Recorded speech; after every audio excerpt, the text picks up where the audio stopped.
नमस्कार। स्वागत है आपका इंग्लिश हब के प्राइम टाइम प्रोग्राम पर गाइस। आज हमारे साथ एक ऐसी सक्सेस जुड़ने जा रही हैं जो परिचय की मोहताज नहीं है। अगर मैं बात करूं गाइस एलिमेंट्री क्लासेस से लेकर जितनी भी आपकी जो एजुकेशन होती है उसमें आपको कहीं ना कहीं ये वहां से जरूर मिल जाएंगे। तो क्यों ना आज हम इनके ही मुंह से जाने, इन्हीं की जुबानी, कि ये कहाँ कहाँ आते हैं, ऐसा कौन से रूल होते हैं जहां पर ये एकदम से टपक जाते हैं और कई बार स्टूडेंट्स को कंफ्यूज कर देते हैं कि मैं कौन से रूप में यहाँ पर आया हूँ। तो स्वागत करते हैं हमारे चैनल पर, हमारे प्रोग्राम पर। स्वागत है आपका मिस्टर यूज टू। बहुत बहुत धन्यवाद आपका, आपने मुझे बुलाया। मैं तो काफ़ी दिन से सोच रहा था कि ये प्राइम टाइम वाले मुझे कब बुलाएंगे और मुझे कब जाने का मौका मिलेगा। आखिरकार मेरी भगवान ने सुनी ली और मुझे आज प्राइम टाइम पे आने का मौका मिला। अब देखिए, रही बात आपके जो सवाल आपने किए हैं, शायद ये सवाल आपके नहीं हैं, शायद ये जो हमारे सामने जो स्टूडेंट्स बैठे हैं ये उनके सवाल हो सकते हैं। तो मैं आपको बारी बारी से आपको बिल्कुल एकदम क्लियरली बताऊंगा कि कैसा कैसा होता है कि हम जब वाक्य बनाते हैं तो मैं उन वाक्यों में आ जाता हूँ। देखिएगा, मेरा यूज दो तरह से होता है। एक तो जो हमारी जो इजेमार है उसके साथ मैं यूज टू सेकंड फॉर्म बन कराता हूँ, वो एक एडवांस ग्रामर होती है, वो आपको ज़्यादातर बड़ी क्लासेस में मिलती है। लेकिन अगर मैं बात करूँ बेसिक रूप में, तो जो बेसिक रूप है जो मेरा, वो ज़्यादातर मैं पास्ट में आता हूँ। अब देखिए, पास्ट क्या होता है? पास्ट का मतलब है जो समय बीत गया है। अब जब बीत गए समय की हम बात करेंगे तो वहां पर हमें डिड का इस्तेमाल करना होता है। यानी मतलब साफ है, मैं अकेला ना आकर मेरे साथ एक साथी होता है जो मेरे साथ काम करता है, तो वो यूज टू है और हम दोनों की जोड़ी होती है, हम दोनों साथ चलते हैं। अब आती है कि ऐसी कौन सी कंडीशन होती है जहां पर हम लोग दोनों आते हैं। देखिए, मैं आपको बताता हूं, जहां पर आपको लगे कि जो काम आपने पास्ट में कर लिया और उसको अब नहीं करते हैं। फॉर एग्जाम्पल, अभी आप यहाँ बैठे हैं, आप न्यूज रूम में बैठे हैं, अब अभी तो आप न्यूज बना रहे हैं या न्यूज देते हैं, हमें न्यूज से रूबरू कराते हैं, लेकिन इससे पहले जो आप कोई काम करते होंगे तो उस काम के बारे में यदि आप मुझे बताएंगे तो आपको मुझे साथ लेके चलना होगा, तब जाके आपका वाक्य बनेगा। और मुझे लगता है हमारे व्यूअर्स को भी बात समझ में आ रही होगी। चलिए, मैं एक काम करते हैं, हम लोग फॉर्मूले के साथ चलते हैं। फॉर्मूले के साथ देखिएगा, सबसे पहले देखो, आप देखिएगा यूज टू। अब यूज टू में अगर हम देखा जाए तो यहाँ पे पास्ट में की बात करेंगे तो पास्ट में क्या होगा? किया करता था, किया करते थे या किया करती थी, कुछ इस प्रकार की जो आपको पहचाने मिल जाती है। लेकिन मैं आपको बिल्कुल लोकल में बताना चाहता हूं कि यदि आपको लगे जो काम आपने पास्ट में कर लिया है और उसको आप नहीं करते हैं। फॉर एग्जाम्पल देखिएगा, अब मैं पढ़ाता हूँ या मान लीजिए मेरा यूज होता है, मैं पढ़ाता हूँ और लेकिन एक समय ऐसा था जब मैं पढ़ता था, तो मैं यहाँ पर जो वाक्य बनेगा मेरा, मैं इस प्रकार बनाऊंगा, मैं पढ़ा करता था। अब मैं कहना चाहूँ मैं उस स्कूल में पढ़ा करता था, तो मैं यहाँ पे बोलूंगा आई यूज्ड। देखो, यहाँ पे सेकेंड फॉर्म आएगी, आई यूज्ड टू स्टडी। अब जहां पढ़ता था वहां पे उसका नाम आगे आ सकता है और बिल्कुल वाक्य बन जाएगा। ये देखिए, इस प्रकार वाक्य बनते हैं। चलो मैं और बनाता हूं। मैंने कहा मैं सुबह मॉर्निंग वॉक पर जाया करता। देखो, अब मेरे पास समय नहीं है बिल्कुल भी, इतनी लाइफ हैक्टिक हो चुकी है। मैं कहता हूं मेरी नहीं यार, सभी की हैक्टिक लाइफ हो चुकी है।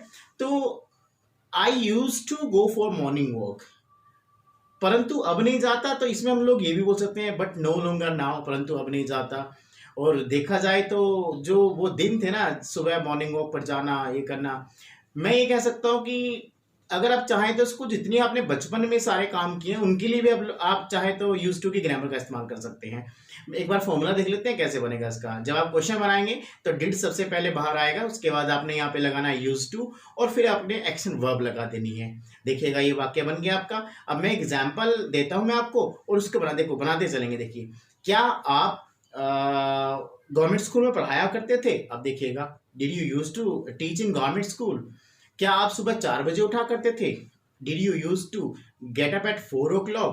Gate up and wake up, दोनों में अंतर इतना होता है। देखो, वेक अप तो जाग जाना होता है और गेट अप उठना होता है। बिस्तर पर लेटे हुए आंख खुल गई आपकी, अब आंख खुल गई है तो आप यहाँ पे क्या करेंगे? उठे नहीं है अभी तक बिस्तर से। जब उठ जाते हैं तो उसको हम लोग गेट अप कहेंगे और जब जागे रहते हैं ऐसे ही तो हम उसको वेक अप कहेंगे। तो मैं गेट अप की बात करूँ, I use to get up at 4 o'clock। मैं मंदिर जाया करता था। देखिए, आजकल तो लॉकडाउन के चक्कर में सारे जितने भी धार्मिक स्थल हैं सब बंद है, तो आजकल लोगों को मंदिर में जाना मना है। फिलहाल जो गैदरिंग है वो इकट्ठा नहीं हो सकती, सरकार की गाइडलाइंस हैं। और हमें भी इसका पालन करना चाहिए। तो I use to go to temple, मैं मंदिर जाया करता था। बिल्कुल आसान है, बशर्ते आपको फॉर्मूला पता होना चाहिए। और जब आपको फॉर्मूला पता होगा तो मैं ये कह सकता हूँ कि आपको वाक्य बनाने में बहुत ही आसानी होगी। एक दो एग्जाम्पल और देख लेते हैं। देखिएगा, मैं 7 बजे स्कूल जाया करता था। अब इसी का अगर क्वेश्चन बनाया जाए यहाँ पर तो बनेगा, क्या आप 7 बजे स्कूल जाया करते थे?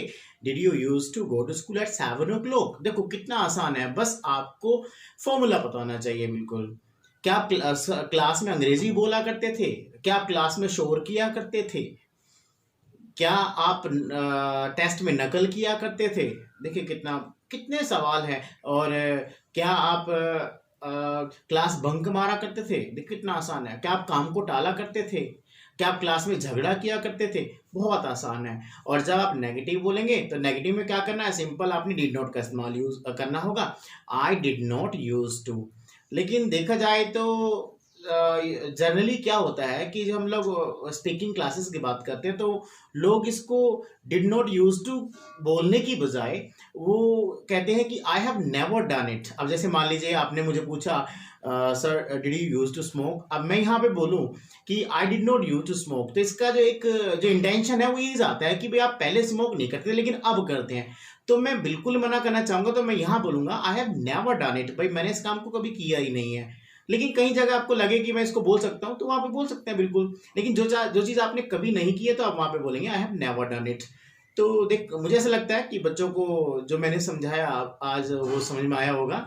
और अंत में इतना ही कहूँगा, आपका बहुत बहुत धन्यवाद। आपने मुझे बुलाया आज प्राइम टाइम पे बुलाकर, जो बच्चों के मन में जो क्वेश्चंस थे उनको मैंने कोशिश की है जो उनके क्वेश्चन थे उनको जवाब देने की, जो उनके डाउट्स थे उन डाउट्स को दूर करने की। बहुत बहुत धन्यवाद आपका। आप आज हमारे प्रोग्राम पर आए, अपना समय निकाला, उसके लिए बहुत बहुत धन्यवाद आपका। और मैं उम्मीद करता हूँ जो हमारे दर्शक जो देख रहे हैं उनको आपकी बातें सारी समझ में आई होंगी। मैं भी आपकी बहुत सारी बातें यहाँ पर लिख रहा था, नोट कर रहा था, तो मैंने भी लिखी है। तो गाइस एक काम करते हैं, एक बार क्विक रिवीजन ले लेते हैं कि हमने जो बातें की यहाँ पर आप लोगों को क्या क्या सीखने को मिला।